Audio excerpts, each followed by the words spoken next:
જયેશ રાદડિયાનો મંત્રીમંડળની અંદર મોટો ધડાકો. ડેફિનેટલી તમને બધા લોકોને ખબર છે કે જયેશભાઈ રાદડિયા હાલ તો ગુજરાતની અંદર ખૂબ જ ચર્ચાની અંદર ચાલી રહ્યા છે. ત્યારે શું સૌથી મોટા સમાચાર મળી રહ્યા છે તમને બધા લોકોને બતાવવા જઈ છું. સૌથી પહેલા ભાઈઓ, ચેનલમાં પહેલી વાર હોય તો વિડીયો શેર કરીને સબસ્ક્રાઇબ અવશ્ય કરવાનું ભૂલતા નહીં. ફેસબુકમાં જોતા હોય તો જલ્દીથી ફોલો કરી દો અને યુટ્યુબમાં જોતા હોય તો જલ્દીથી સબસ્ક્રાઇબ કરી દો. નિલેશ ચૌહાણ ઓફિશિયલને જલ્દીથી જલ્દી યુટ્યુબમાં જઈને સબસ્ક્રાઇબ કરો. ડેફિનેટલી તમને બધા લોકોને ખબર છે કે ઘણા ટાઈમથી જયેશભાઈ રાદડિયા ખૂબ જ ચર્ચાની અંદર છે. ચર્ચામાં રહેવાનું ખાસ કારણ તો તમને લોકોને ખબર છે કે ગુજરાતની અંદર નવા મંત્રીમંડળની લિસ્ટ જાહેર કરવામાં આવી હતી, જેમની અંદર 26 નામોની અંદર ક્યાંક ને ક્યાંક જયેશભાઈ રાદડિયાનું નામ ન આવતા ગુજરાતની અંદર મિત્રો વાત તો હાહાકાર મચી ગયો હતો. તમને લોકોને ખબર છે કે ક્યાંક ને ક્યાંક ગુજરાતની અંદર સારા એવા નેતા અને મિત્રો વાત તો ગુજરાતની અંદર પાટીદાર સમાજનું ગૌરવ, જે આ મિત્રો વાત તો જયેશભાઈ રાદડિયાને ગુજરાતની અંદર કોણ નથી ઓળખતા. તેમાં તેને જ મિત્રો વાત કીધો હાલ તો ગુજરાતની અંદર જયેશભાઈ રાદડિયાને લઈને સોશિયલ મીડિયાની અંદર ઘણા બધા વિડીયો વાયરલ થયા છે, જેમની અંદર ઘણા બધા લોકો કહી રહ્યા છે કે ભાઈ જયેશભાઈ રાદડિયાને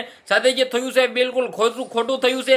જયેશભાઈ રાદડિયાને વાપરીને મિત્રો વાત કીધો ભાજપે ફેંકી દીધા છે. જયેશભાઈ રાદડિયાને મિત્રો વાત કીધો સૌથી મોટો ઝટકો આપ્યો છે ભાજપે. ત્યારે મિત્રો વાત કીધો શું રાતોરાત આવનારા ટાઈમની અંદર મંત્રી પદ મિત્રો વાત કીધો મળશે ભાઈ જયેશભાઈ રાદડિયાને? ઘણા બધા લોકો વિચારી રહ્યા છે, પરંતુ બિલકુલ ખોટું છે.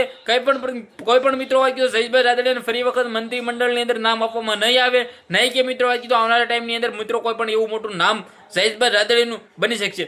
પરંતુ 2027ની અંદર જયેશભાઈ રાદડિયાનું સૌથી મોટું નામ બની શકે છે. ખાસ કરીને મિત્રો તમને લોકોને ખબર છે કે ગુજરાતની અંદર જયેશ રાદડિયાનું સારું એવું નામ છે, પરંતુ ક્યાંક ને ક્યાંક ગુજરાતની અંદર સૌથી મોટું નામ એટલે કે મિત્રો વાત કીધો ભૂપેન્દ્ર પટેલ સહિત મિત્રો વાત કીધો હર્ષભાઈ સંઘવી ગુજરાતના નાયબ મુખ્યમંત્રી બનાવવામાં આવ્યા છે. રિયોબા જાડેજા સહિત નામ મિત્રો વાત કીધો તો જયેશભાઈ રાદડિયાનું નામ શા માટે નથી? ગુજરાતની અંદર હાહાકાર મચી ગયો છે. વિડીયોને બંને એટલો શેર કરી દીજો, સબસ્ક્રાઇબ અવશ્ય કરવાનું ભૂલતા નહીં, જેથી આવા નવા તમામ સમક્ષ જયેશ રાદડિયાના વિડીયો લાવતો રહું. આજના વિડીયોમાં આટલી જ માહિતી. આપણે એક નવા વિડીયો મળે છે. બધા લોકોને દિલથી ધન્યવાદ. જય હિન્દ, જય ભારત.